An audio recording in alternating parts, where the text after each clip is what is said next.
नमस्कार दोस्तों, welcome to the study power. इस वीडियो हम देखेंगे बिहार पुलिस एसआई जो सब इंस्पेक्टर की भर्ती निकली है, बिहार दरोगा भर्ती भी बोलते हैं स्टूडेंट्स इसको। तो आप देखेंगे इसके कुल पद हैं 2213 और उसमें देखेंगे तो परिचारी के पद भी हैं और सब इंस्पेक्टर के पद भी हैं। तो उन सब के बारे में क्या एलिजिबिलिटी है आपकी, क्या सिलेबस है, कब आपकी लास्ट डेट है और कैसे क्या फॉर्म फिल करना है, क्या सैलरी मिलेगी, क्या फिजिकल है, वो पूरा कंप्लीट एग्जाम पैटर्न आपका डिस्कस करने वाले हैं इस वीडियो में। तो इस वीडियो को आप लास्ट तक एंड तक देखते रहिए और हमारे साथ बने रहिए। तो आइए स्टार्ट करते हैं। तो स्टार्ट करें उससे पहले एक छोटी सी रिक्वेस्ट है, जिन लोगों ने अब तक चैनल सब्सक्राइब नहीं किया है चैनल सब्सक्राइब कर दीजिए और बेल आइकन को प्रेस कर दीजिए और अप टू डेट रहिए आने वाली सभी इन्फॉर्मेशन के रिगार्डिंग। तो आप देखेंगे तो ये बिहार पुलिस की ऑफिशियल वेबसाइट है, Bihar police subordinate service commission. तो इसकी जैसे ही वेबसाइट पे जाएंगे तो इसका होम पेज है। तो ये लेटेस्ट जो नोटिफिकेशन है 15 अगस्त का 2020 का, तो इसमें देखेंगे apply online for the post of sub inspector and sergeant for police home department. इसमें ये एडवर्टाइजमेंट आपका निकला हुआ है और उसके नीचे हिंदी में लिखा हुआ है। तो आप किसी पे भी एक बार एक पे क्लिक करेंगे तो आपको ये इस वेबसाइट पे लेके जाएगा। यहाँ पे आपको इसको अप्लाई ऑनलाइन करना है। अभी देखेंगे तो 16 अगस्त से आप इसमें अप्लाई कर पाएंगे सुबह 11 बजे से। यहाँ पे अप्लाई ऑनलाइन का लिंक आ जाएगा, इसी तरह से वहाँ पे आप क्लिक करके कर सकते हैं। तो अभी हम इसका सबसे पहले नोटिफिकेशन पूरा पढ़ लेते हैं, क्या कुछ उसमें एलिजिबिलिटी क्राइटेरिया है, क्या सैलरी है, क्या कुछ सिलेबस है, कैसे एग्जाम होगा, तो वो सारा हम देख लेते हैं। आइए स्टार्ट करते हैं। तो ये है इसका, ऑलरेडी मैंने नोटिफिकेशन डाउनलोड कर रखा है, आप भी कर सकते हैं। यहाँ पे ये एडवर्टाइजमेंट दे रखा है, यहाँ पे क्लिक करेंगे तो पूरा एडवर्टाइजमेंट डाउनलोड हो जाएगा। अभी बहुत सारे फेक भी चल रहे हैं तो आप ऑफिशियल वेबसाइट से ही डाउनलोड कीजिए। तो ये बिहार पुलिस से अवसर सेवा आयोग, उन्होंने पूरा नोटिफिकेशन निकाल रखा है, ये इसकी ऑफिशियल वेबसाइट है। तो आप देखेंगे इन्होंने बता रखा है परिचारी और ये सब इंस्पेक्टर के लिए भर्ती निकाली गई है। तो इसमें आप देखेंगे तो उन्होंने स्टार्टिंग डेट भी दे रखी है, लास्ट डेट भी दे रखी है। तो स्टार्ट डेट आपके 16 अगस्त से एग्ज़ाम फॉर्म फिल करना स्टार्ट होंगे और 24 सितंबर तक आप फॉर्म फिल कर सकते हैं। ऑनलाइन ही फॉर्म भरे जाएंगे, ऑफलाइन कोई फॉर्म नहीं भरा जाएगा। तो ऑनलाइन ही आपको फॉर्म फिल करना है, ऑनलाइन ही आपको फ़ीस जमा करानी है। तो आप देखेंगे टोटल आपकी क्या सैलरी रहेगी। सब इंस्पेक्टर की देखेंगे तो 35,400 से लेके 1,12,400 तक, इसके बीच में ही ये ग्रेड पे होता है, एक तरह से लेवल 6 है। तो इसके बीच में आपकी सैलरी होगी, जैसे आप कौन सी सिटी में है, कौन से मतलब लेवल की सिटी। अगर मेन सिटी में है तो वहाँ पे एचआरए ये रेंट मतलब अलाउंसेस थोड़े अच्छे मिलते हैं, थोड़ी मतलब गाँव में कहीं पोस्टिंग है तो वहाँ पे थोड़े अलाउंसेस कम मिलते हैं। तो उसके अकॉर्डिंग आपकी सैलरी बनने वाली है, बट जो भी सैलरी होगी आपकी इनके बीच में ही होगी। वैसे ही परिचारी की भी सेम ग्रेड पे है, सेम लेवल की पोस्ट है। तो आप देखेंगे 19 मतलब अराउंड 2000 वैकेंसी सब इंस्पेक्टर की है और 215 के आसपास परिचारी की वैकेंसी हो, और इसका मतलब सेम ही एग्जाम पैटर्न है। और उस तरह से आप देखेंगे ज़्यादा कुछ डिफरेंस है नहीं। और अब आपको मैं एक एक डिटेल में बता जाऊंगा सब इंस्पेक्टर के लिए आपको क्या चाहिए और परिचारी के फॉर्म भरने के लिए आपको क्या क्या क्वालिफिकेशन होनी चाहिए। तो आइए स्टार्ट करते हैं। अभी देखें तो सब इंस्पेक्टर का आप देखेंगे तो इसमें आपकी 2 परीक्षाएं होंगी, एक तो मतलब प्री होगा और मेंस होगा। तो आप देखेंगे इसमें इन्होंने कह रखा है कि लिखित परीक्षा होगी 2 चरणों में, प्री और मेंस में। तो उसमें देखेंगे मल्टीपल चॉइस क्वेश्चंस पूछे जाएंगे। तो प्री में आप देखेंगे तो 200 नंबर के अंकों के 100 क्वेश्चंस आएंगे और 2 घंटे का आपको टाइम मिलेगा। और उसमें आपके करंट अफेयर्स के क्वेश्चंस आएंगे और करंट इवेंट्स क्या चल रहे हैं और जनरल अवेयरनेस मतलब जीके। आप देखेंगे तो करंट अफेयर्स तो डेली हमारे चैनल पर कवर होता है और उसको हम सारा करंट अफेयर्स आपका कवर करने की कोशिश करते हैं। तो आप उस क्लास को फॉलो करेंगे तो आपको इसको करंट अफेयर्स वाले सेक्शन में काफ़ी हेल्प मिलने वाली है। और जनरल अवेयरनेस और इसकी भी हम जल्दी ही क्लासेस आपके लिए लेके आएंगी ताकि आपका ये अच्छे से प्री तो क्लियर हो पाए। और उसके बाद आप देखेंगे तो जो मेंस की परीक्षा है वो 2 चरणों में होगी। इसमें 2 पेपर्स होंगे। आप देखेंगे जो पहला पेपर होगा उसमें हिंदी का होगा 2 घंटे का और 200 मार्क्स का होगा और 100 क्वेश्चंस उसके अंदर आएंगे। फिर उसके बाद में जो दूसरा पेपर होगा वो भी 100 मतलब क्वेश्चंस होंगे और 200 मार्क्स के, और उसमें भी मतलब आप देखेंगे तो 2 घंटे का ही आपको टाइम मिलेगा। प्री में भी एक जो पेपर होगा उसमें 2 घंटे का टाइम मिलेगा और जो हिंदी का पेपर है उसमें भी 2 आवर्स का टाइम 2 घंटे का टाइम मिलेगा और इसमें भी 2 घंटे का आपको टाइम मिलेगा। और इसमें जो नेगेटिव मार्किंग है तो आप देखेंगे इस इन्होंने कह रखा है कि 0.2 अंक काटा जाएगा। अगर आप कुछ भी गलत करते हैं तो 0.2 अंक आपका काटा जाएगा। और इसमें जो भी है मतलब आप देखेंगे तो चयन प्रक्रिया होगी। आप देखेंगे प्री में कितने गुना स्टूडेंट्स को क्वालिफाई करेंगे, प्री से मेन कितने गुना करेंगे, 20 गुना इसमें बोल रखे हैं। जितनी भर्ती है उससे 20 गुना स्टूडेंट्स को मेंस के लिए क्वालिफाई किया जाएगा। और मेंस के बाद में किसी मतलब जो भी अपना फिजिकल उन सब के लिए दक्षता, फिजिकल दक्षता परीक्षा, शैक्षणिक दक्षता परीक्षा, उसके लिए 6 गुना स्टूडेंट्स को, जितनी भर्ती है उसके 6 गुना स्टूडेंट्स को मतलब चयन किया जाएगा। तो आपको ध्यान रखना है कि कितने गुना को होगा, उस हिसाब से कितने कट ऑफ जा सकती है, उस हिसाब से आपको मतलब पूरा अपने हिसाब से तैयारी करनी है। और इसमें देखें तो आप उन्होंने बता रखा है सामान्य हिंदी पत्र का वो हिंदी का वो सारा हिंदी का जो भी आपका मतलब होता है ग्रामर का, पत्र लेखन, वो सारा इसमें आएगा। और जो जो सेकंड पेपर होगा उसमें सामान्य विज्ञान, नागरिक, polity, Indian history, Indian geography, गणित के और रीजनिंग के ये सारे प्रश्न पूछे जाएंगे। जैसे ही मेंस का आपकी परीक्षा होगी तो हम इसकी भी क्लासेस लेके आएंगे, बट अभी आपको प्री पे फोकस करना है, क्योंकि सबसे पहले प्री ही है। अगर उसमें फेल हो गए तो फिर आगे की तो मेंस की तो बात ही छोड़ दीजिए। तो ये प्री और मेंस का मैं बता चुका हूँ, उसमें 20 गुना पास करेंगे, इसमें 6 गुना ही आपको पास करेंगे। तो आइए चलते हैं, और जो आपकी जो फाइनल मेरिट लिस्ट बनेगी वो आपकी जो लिखित परीक्षाएं हुई हैं उन सबके मतलब टोटल करने के बाद ही आपका उसमें होगा। और उसमें अगर मान लीजिए 2 स्टूडेंट्स के सेम अंक हैं तो उनकी जन्म तारीख देखी जाएगी कि कौन सबसे बड़ा है उन दोनों में से, उसी को वरीयता प्राप्त मतलब उसी को देखा जाएगा, उसके हिसाब से उसका सिलेक्शन हो जाएगा। अगर दोनों टाई होते हैं मतलब 2 स्टूडेंट्स के सेम मार्क्स हैं तो उसमें से किसको चयन किया जाएगा, तो उसके केस में बताया कि उनकी जन्म तारीख देखी जाएगी, जो बड़ा होगा उसी का सिलेक्शन होगा। तो ये उन्होंने बताया है। और जो आपकी उम्र होनी चाहिए, आयु होनी चाहिए, वो आपकी काउंट होगी 1 जनवरी 2020 से।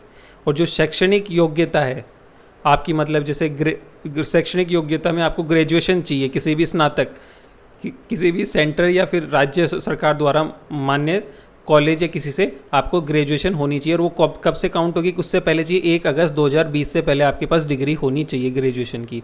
और जो आपकी आयु सीमा है 1 जनवरी 2020 से काउंट होगी। और जो सामान्य वर्ग के हैं उनमें 20 से 37 साल के लिए मतलब 37 ईयर्स के लिए आपको मतलब मिनिमम तो 20 होनी चाहिए और मैक्सिमम आपकी 37 ईयर्स होनी चाहिए। अब जैसे ओबीसी हैं और ओबीसी के जो स्टूडेंट्स हैं उनके लिए मतलब 3 साल का रिलैक्सेशन होता है, तो उनके लिए मैक्सिमम उम्र 40 साल हो सकती है। और जो SC ST के लिए हैं उनके लिए अलग से रिलैक्सेशन है उनके हिसाब से। तो बट जो सामान्य और जो ओबीसी में है और जो क्रीमी लेयर में उसमें आते हैं तो उनके लिए सेम है, वही 20 से 40 साल के लिए।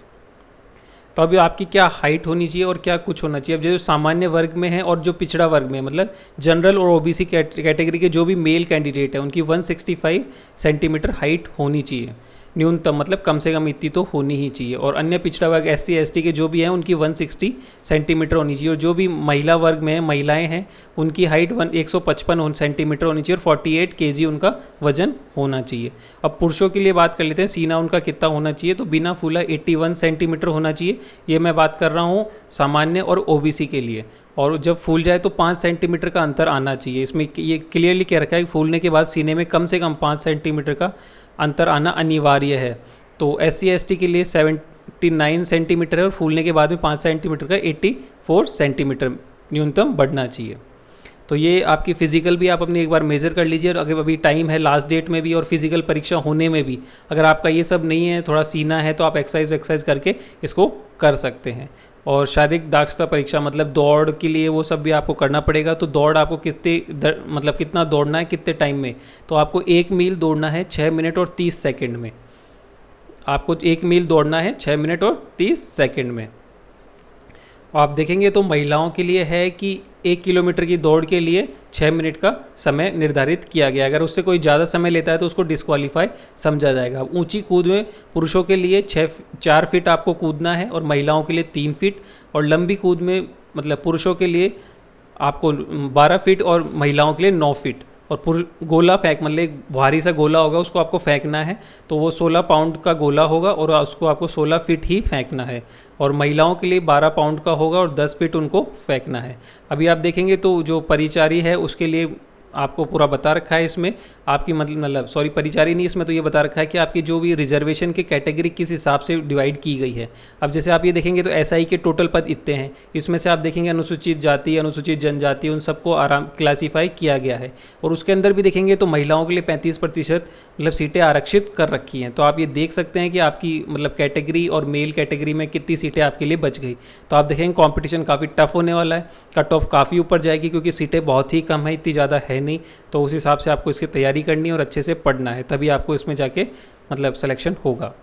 तो अभी आपको मैं और बता देता हूँ, जो परिचारी निकली हुई है उसके लिए आपको क्या शारीरिक दक्षता होनी चाहिए। उसके लिए ऊंची कूद में कम से कम आपको 4 फीट 6 इंच की मतलब ऊंची कूद दौड़नी है पुरुषों के लिए और महिलाओं के लिए 3 फीट।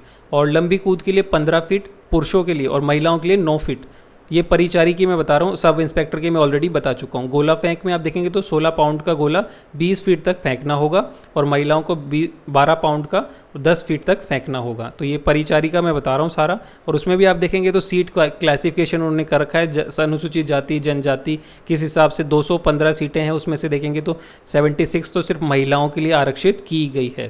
तो उसके अलावा बची हुई पुरुषों की सीटें हैं और आप अपनी कैटेगरी के हिसाब से और देख सकते हैं कि कितनी सीटें आपके लिए बची है। ये ऑनलाइन आपके फॉर्म भरे जाएंगे और ये इसकी ऑफिशियल वेबसाइट है। आपको इसी पे जाके मतलब जैसे मैंने बताया, जैसे कहाँ पे क्लिक करना है, कैसे क्या करना है, उसी तरह से आपको करना है और किसी वेबसाइट पे नहीं जाना।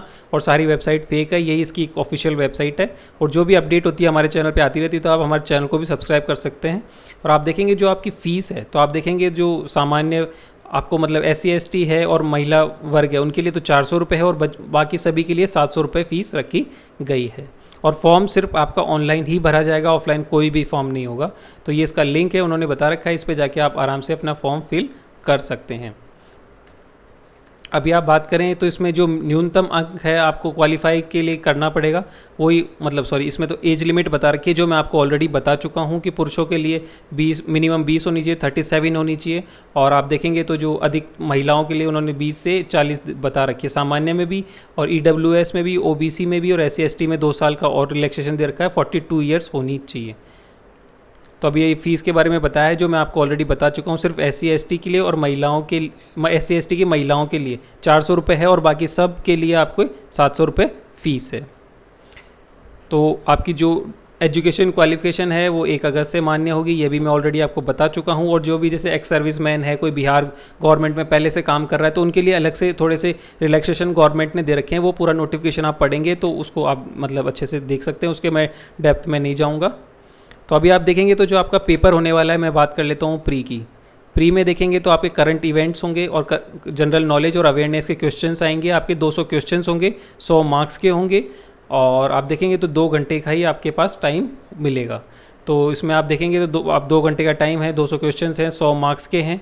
और उसी तरह से जो मेंस होगा प्री, इसमें से 20 मतलब गुना पास किए जाएंगे मेंस के लिए। अगर इसमें आप पास कर लेते हैं, 20 गुना में आ जाते हैं, तो फिर आपका मेंस का एग्ज़ाम होगा, पेपर फर्स्ट होगा, ये 2 घंटे का होगा। और इसमें आप देखेंगे 0.2 नेगेटिव मार्किंग भी है और इसमें 100 क्वेश्चंस होंगे और 200 मार्क्स के होंगे। और इसमें देखेंगे जो पेपर सेकंड होगा, इसमें भी मतलब 2 घंटे का होगा, 0.2 नेगेटिव मार्किंग होगी। ये लिखित पेपर होंगे, ऑनलाइन कुछ भी नहीं होगा, सारा ऑफलाइन होगा। General studies, mathematics, civil, general science, geography of India, history of India, mental ability मतलब रीजनिंग, तो आपके उसके 100 क्वेश्चन होंगे, 200 मार्क्स के होंगे। तो ये सारा आपका मेंस का है। उसके बाद में आपका फिजिकल दक्षता परीक्षा होगी, उसमें 6 गुना स्टूडेंट्स को पास किया जाएगा। तो आप देखेंगे तो जो करंट इवेंट्स हैं, करंट अफेयर्स है, जनरल अवेयरनेस है, जो भी डेली का अपना आता रहता है, उसके डेली क्लासेस चल रही है करंट अफेयर्स नाम से। तो आप उसको डेली देखेंगे तो आपको इस परीक्षा में काफ़ी हेल्प मिलने वाली है, क्योंकि सारे उसके इंपॉर्टेंट क्वेश्चन अभी मतलब कौन सी किसकी क्या नियुक्ति हुई, क्या नहीं हुई, सारी उसमें कवर की जाती है डेली। तो आप उसको कवर कर सकते हैं, चैनल को सब्सक्राइब भी कर सकते हैं। अगर आपके कोई भी इसके वैकेंसी के रिगार्डिंग कोई मतलब डाउट्स हैं, कुछ भी हैं, तो आप हमें फेसबुक पे भी लिख सकते हैं और टेलीग्राम पे भी लिख सकते हैं, या फिर कमेंट सेक्शन में कमेंट करके बता दीजिए। और जो भी सबसे पहले अपडेट होगी इस वैकेंसी के रिगार्डिंग, हम फेसबुक पे देते हैं और फिर टेलीग्राम पे देते हैं। तो आप फेसबुक पेज को लाइक कर सकते हैं, टेलीग्राम ग्रुप को ज्वाइन कर सकते हैं। तो ये थी इस वैकेंसी के बारे में कुछ कंप्लीट बात। आप देखेंगे तो मैंने पूरा सिलेबस भी बताने की कोशिश की, सैलरी भी बताने की कोशिश की और फिजिकल भी पूरा हमने इसमें कवर किया। और आप देखेंगे तो आपकी जो लास्ट डेट है 24 सितंबर है, इससे पहले आपको फॉर्म फिल कर देना है, क्योंकि लास्ट टाइम पे आपके सर्वर के बहुत सारे इश्यूज़ रहते हैं, तो उससे पहले ही आपको कर देना है।